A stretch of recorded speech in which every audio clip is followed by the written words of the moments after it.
जंगल के किनारे बसे उस गांव में रामलाल का परिवार रहता था। रामलाल एक लकड़हारा था जो गरीबी में अपना जीवन काट रहा था। उसके साथ उसकी बीमार पत्नी शांति और बेटी गौरी भी थे।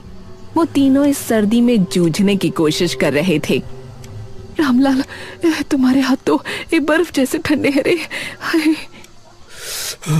क्या करूं इस कड़ाके की सर्दी में, और क्या होगा भला। पिताजी, आज जंगल मत जाओ, हवा बहुत तेज है। बेटा, जंगल नहीं जाऊंगा तो लकड़ी कहाँ से लाऊंगा, बोल। और लकड़ी नहीं तो पैसा नहीं, और पैसा नहीं होगा तो खाने को और तेरी माँ की दवा को कहाँ से लाऊंगा। और फिर तेरी किताबें भी तो हैं बेटा। गौरी चुप हो गई।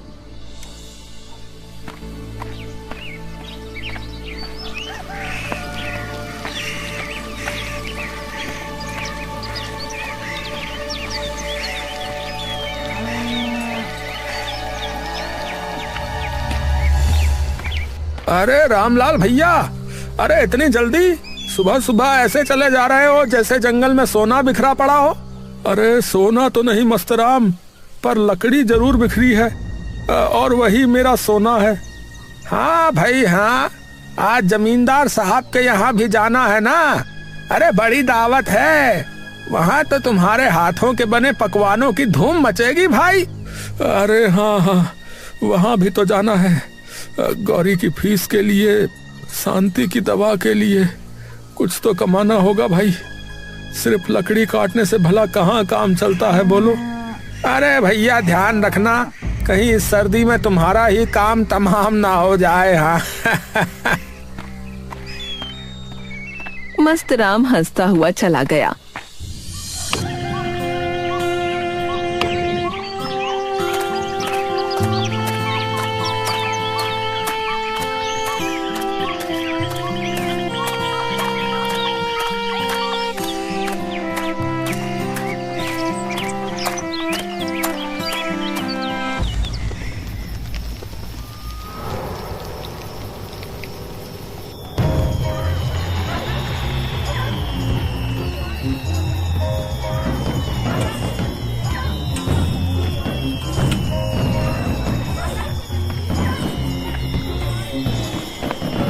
अरे जल्दी खाना बनाओ और निकलो। और हाँ, अभी से बता देता हूँ, अपने साथ कुछ ले जाने की उम्मीद मत रखना, समझे। वो तो और कोई बावर्ची नहीं मिला तभी तुमको बुलाना पड़ा, वरना तो मैं तुम्हारी शक्ल भी ना देखूं। जी जी जमींदार जी। रामलाल ने खाना बनाया और उसका मेहनताना लेकर अपने घर पहुंचा।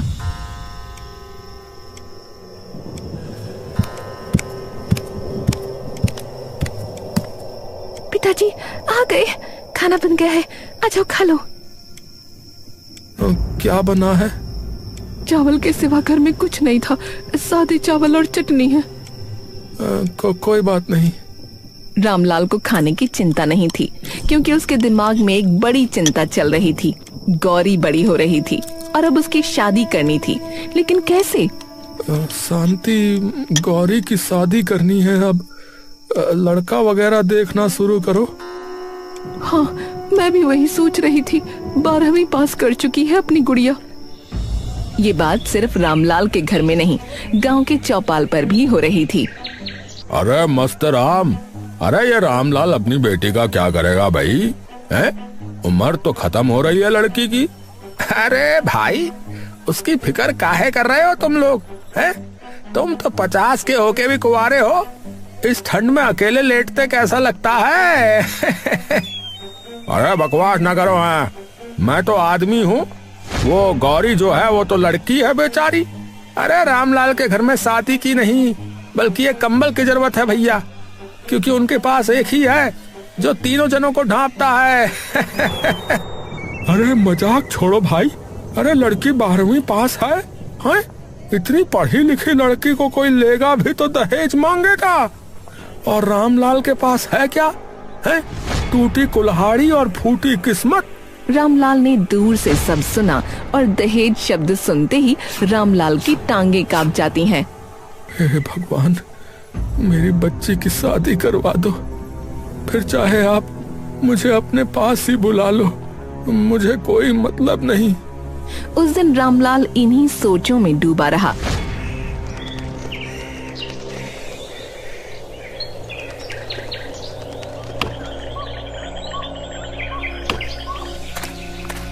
जंगल से लकड़ियों का भारी गट्ठर ढोते हुए बर्फ से भीगी पगडंडी पर उसका पैर फिसला। उसकी टांग की हड्डी टूटने की आवाज जंगल में गूंज गई। 1 महीना, 1 दिन भी कम नहीं, पूरा 1 महीना बिस्तर पर रहना, नहीं तो जीवन भर लंगड़ाते रहोगे। एक महीना?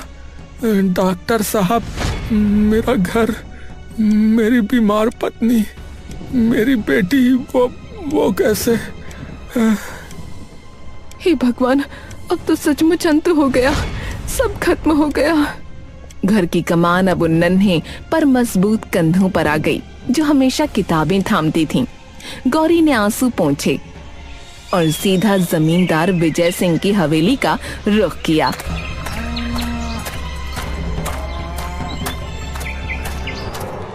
हुजूर, मेरे पिताजी का पैर टूट गया है, वो कोई काम नहीं कर सकते। अब मुझे घर चलाना है, मैंने 12वीं की है, हिसाब किताब रख सकती हूँ, मुझे काम दे दीजिए। हिसाब किताब? और तू?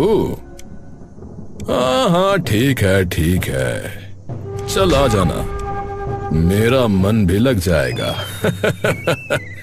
कल से आ जाना, ठीक है? चल जा। रामलाल और शांति अब बिस्तर पर पड़े थे और गौरी जमींदार के घर में काम कर रही थी। वहीं उसकी मुलाकात हुई राजेश से। राजेश को पहले से जानती थी, वो उसके साथ ही स्कूल में पढ़ा था। लेकिन अब यहाँ बात कुछ और होने वाली थी। ये लीजिए, पिछले महीने के बीच का हिसाब। आप बहुत लगन से काम करती हैं। जिम्मेदारी निभानी पड़ती है राजेश। जिम्मेदारी तो सब निभाते हैं, पर इतनी खामोशी से, इतनी गरिमा से सिर्फ आप। धीरे धीरे बातचीत बढ़ने लगी। राजेश की नेक नजरों में गौरी को अपने पिता जैसी ईमानदारी दिखी और गौरी की मेहनत ने राजेश के दिल में एक नया विश्वास जगा दिया।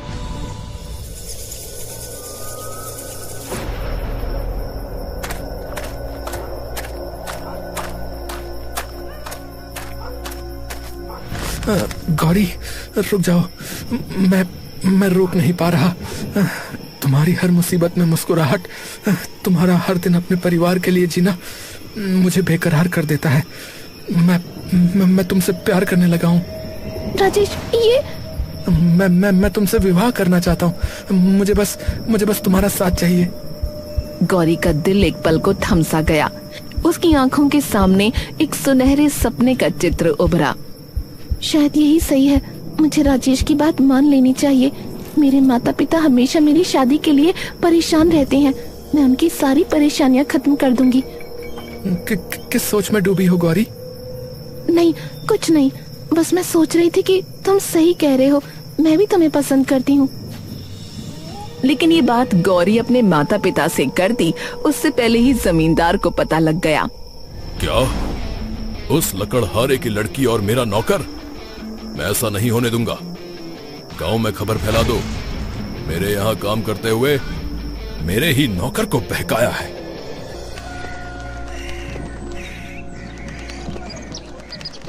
अगले ही दिन गांव के चौराहे पर एक नौकर ने ढोल पीट पीट कर ऐलान कर दिया। सुनो सुनो सुनो,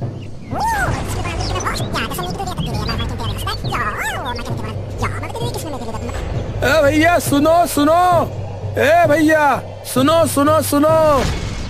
रामलाल अभी भी टूटी टांग लेकर बैठे थे जब ये खबर उन तक एक जलते हुए अंगारे की तरह पहुंची। गौरी जब घर लौटी तो उसके सामने उसके अपने पिताजी हाथ जोड़कर खड़े थे। बेटी गौरी, अरे मेरी लाडली, अरे तूने ये क्या कर डाला? पिताजी, ऐसा ना बोलिए, मैंने कुछ गलत नहीं किया, हाँ, मैं राजेश से प्यार करती हूँ और वो भी मुझसे बिना किसी लालच के प्यार करता है। उसने कहा है हमारी शादी होगी। पिताजी देखिए ना, मैं आपके लिए पैसे कमा रही हूँ और आपकी मेरी शादी की चिंता भी दूर हो जाएगी। लेकिन रामलाल बस रो रहा था। तभी मस्त राम आ गया था और बोला, अरे रामलाल भैया, अरे इतनी सर्दी में तुम्हारी बेटी ने इश्क कर लिया भाई। अरे हमारी तो सुबह उठने तक की हिम्मत नहीं होती। कैसे कर लिया? मस्त राम काका, आपको अपने जीवन में तो कुछ नहीं है, इसलिए दूसरों के जीवन में घुसते रहते हैं। जाइए वरना धक्का मार के बाहर निकालूंगी। मस्त राम का चेहरा बुझ गया। वो बिना कुछ कहे लौट गया। गौरी ने अपने पिता के सामने बैठकर घंटों उन्हें समझाया। धीरे धीरे रामलाल के माथे की सिलवटें खुलने लगीं। हमें दूसरों को नहीं अपना सोचना है। राजेश से शादी करने से मेरा घर भी बस जाएगा और आप लोगों को भी एक सहारा हो जाएगा। पिताजी, वो अच्छा लड़का है, आपका दामाद बनेगा तो आपकी सेवा भी करेगा। तू सही ही कह रही है बेटा। लोग तो कुछ ना कुछ कहते ही रहेंगे, चाहे हम सांस लें या ना लें, हमें अपना सोचना चाहिए। तो पिताजी राजेश को बुलाइए ना। राजेश को बुलाया गया। बातचीत हुई। राजेश के वादे फिर से दोहराए गए और शादी तय हो गई। तारीख रखी गई 15 जनवरी, एक नई शुरुआत का दिन।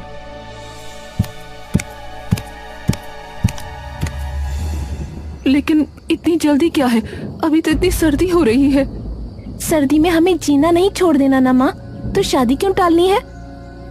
गौरी सही कह रही है। काल करे सो आज कर और आज करे सो अब।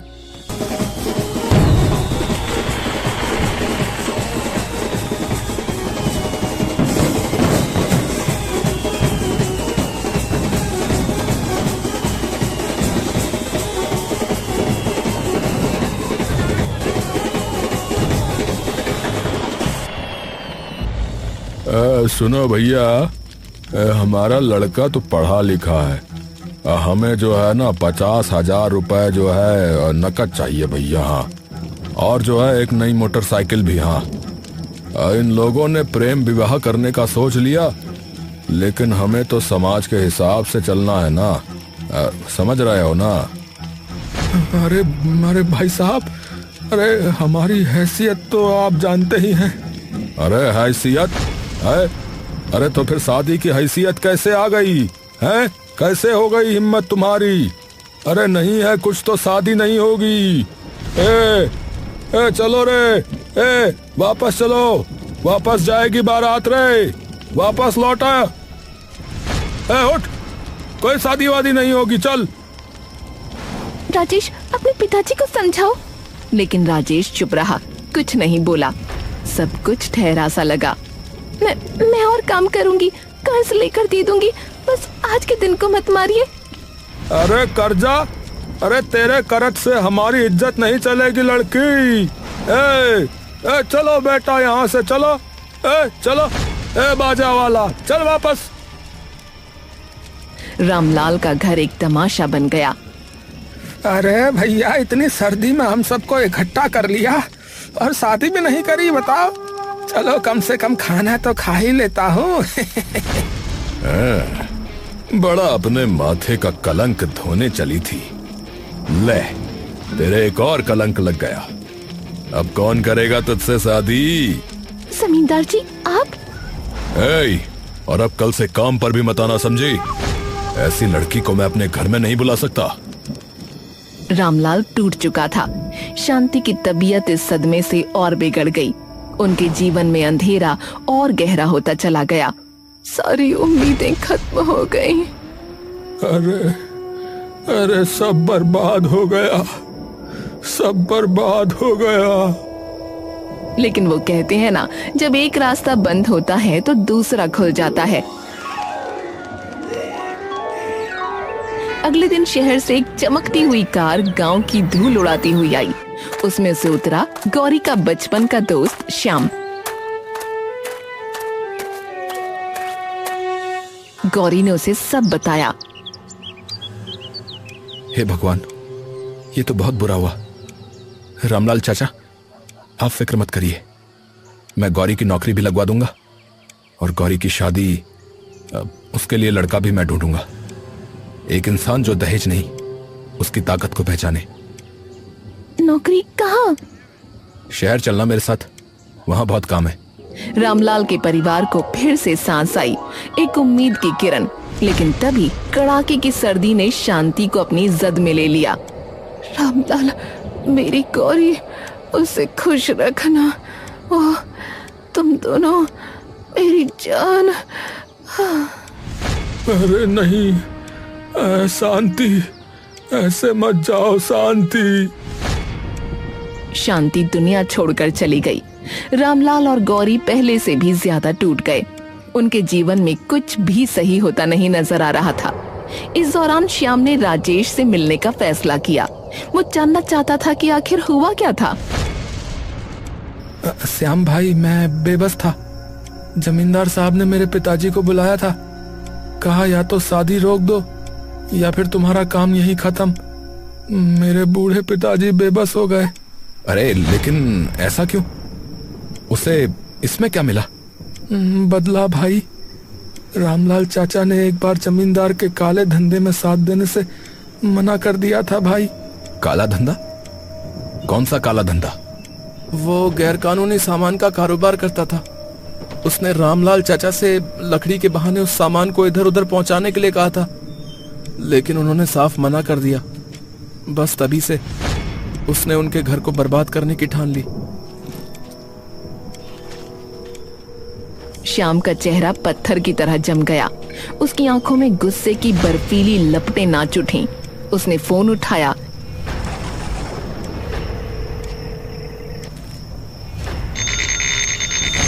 हेलो, पुलिस थाना। मैं गुप्त सूचना देना चाहता हूं। विजय सिंह के गोदाम नंबर 3 में आज रात को बड़ी खेप आ रही है, नकली सामान की। हाँ, पूरी तैयारी कर लीजिए। कड़ाके की सर्द रात थी। चांद भी डरकर बादलों के पीछे छिप गया था। पूरा गांव कंपकपा रहा था।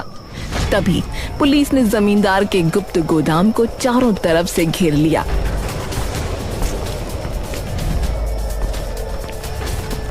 विजय सिंह, आपको हिरासत में लिया जाता है। इनको हथकड़ी लगाओ भाई।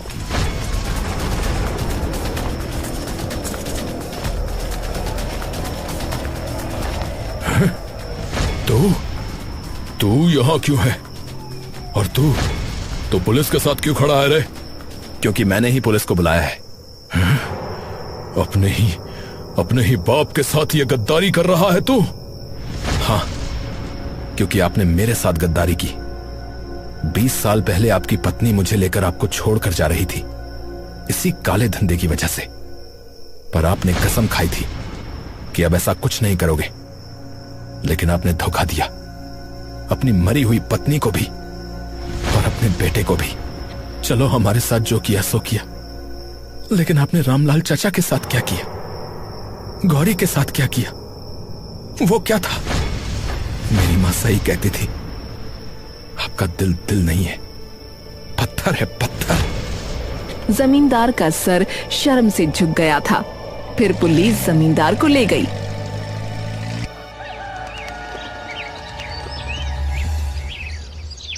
अगली सुबह श्याम ने रामलाल और गौरी को सब कुछ बता दिया। सब कुछ ठीक हो गया है गौरी, सब कुछ।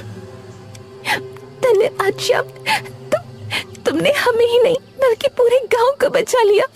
अपने पिता के बुरे काम को बुरा कह पाना बहुत हिम्मत की बात है। पर मेरी एक इच्छा अधूरी रह गई है, वो सालों से दबी हुई है। क्या इच्छा? मैं तुम्हें बचपन से प्यार करता था गौरी। जब हम खेलते थे ना, जब तुम मुझे मोटा कहकर चिढ़ाती थी, तभी से। लेकिन मैं कभी कह ही नहीं पाया। आज मेरी हिम्मत हो रही है। अब गौरी, क्या तुम मुझसे शादी करोगी? रामलाल और गौरी दोनों सन्नाटे में डूब गए। फिर रामलाल की आंखों से आंसुओं की झड़ी लग गई। इस बार वो दर्द के नहीं, खुशी के आंसू थे। बेटा, अरे श्याम बेटा, अरे भगवान ने तुम्हें हमारे लिए ही बचा कर रखा था बेटा। तुम मुझसे? हाँ, हमेशा से।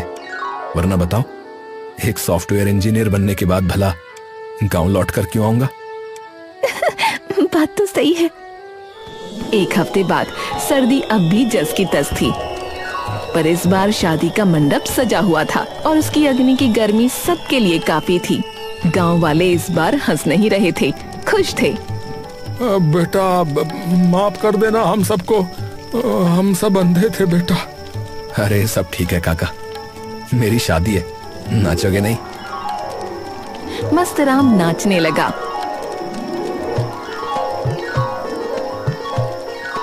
शादी के बाद श्याम ने रामलाल से कहा, चाचा अब आप हमारे साथ शहर चलिए। अरे नहीं बेटा, मेरी जड़ें यहीं हैं, अपने गांव में।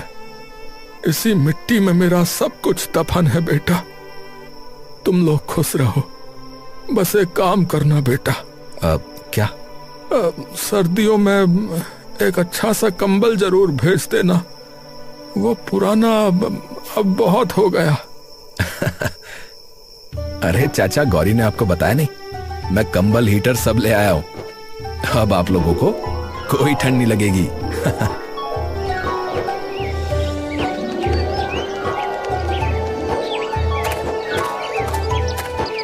रामलाल वापस अपने पैरों पर खड़ा हो चुका था। उसने श्याम और गौरी को विदा किया और सुखमय जीवन बिताने लगा।